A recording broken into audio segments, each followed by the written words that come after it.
سلامونه نیکه دوستانو راځي نن د گرین کارت په اړه غږیږو. هغه څوک چې گرین کارتونه یې اخیستي دي، هغه څوک چې گرین کارتونه یې اخیستي دي، هغه کریمینل یا جرمي سوابق نه لري، همداسې نور کوم غلط کار یې نه دی کړی، یعنې پاک سوتره دی. خو یو مشکل په مثال پکې شته دی چې مثال ټکس یې نه وي ورکړی. نو که چېرته دې نه ایسته که چا ټکس نه وي ورکړی او که چېرته LLC هم ولري، یعنې موږ او تاسو هغه د بزنس جواز خط چې موږ او تاسو ورته وایو هغه هم ولري او هغې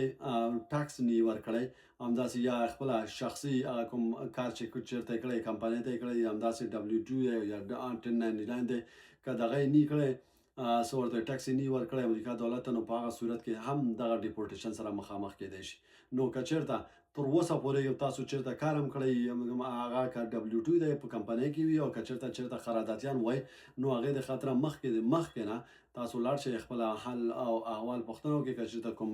کال تاسو نه هیر شوی وي یا تاسو ټکس پې کړی نه اوسي، نو دغه سره وخته مخکې نه چې څوک در باندې خبر شي، نو په دغه که څه ورته وایي ټکس دی، هغه مالیه دی،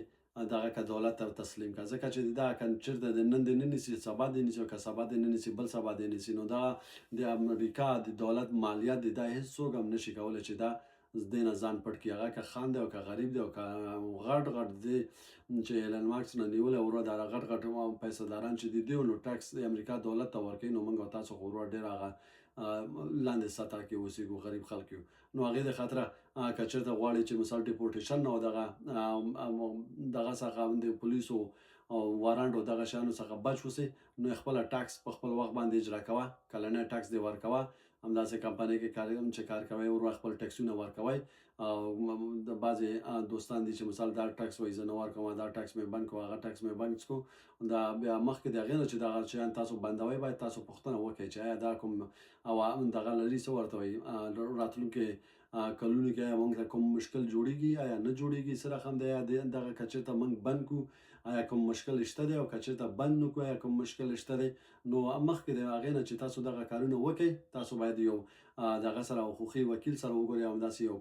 کوم چا سره وګورئ چې هغه په یو څه شي باندې پوهېږي. نو هغې د خاطره دا یو لنډ معلومات و، ما غوښتل چې تاسو سره شریک کړم، ځکه چې دا نن مې یو وکیل نه واورېده دغه خبره، او د هغه د خاطره ما غوښتل چې تاسو راته هم دا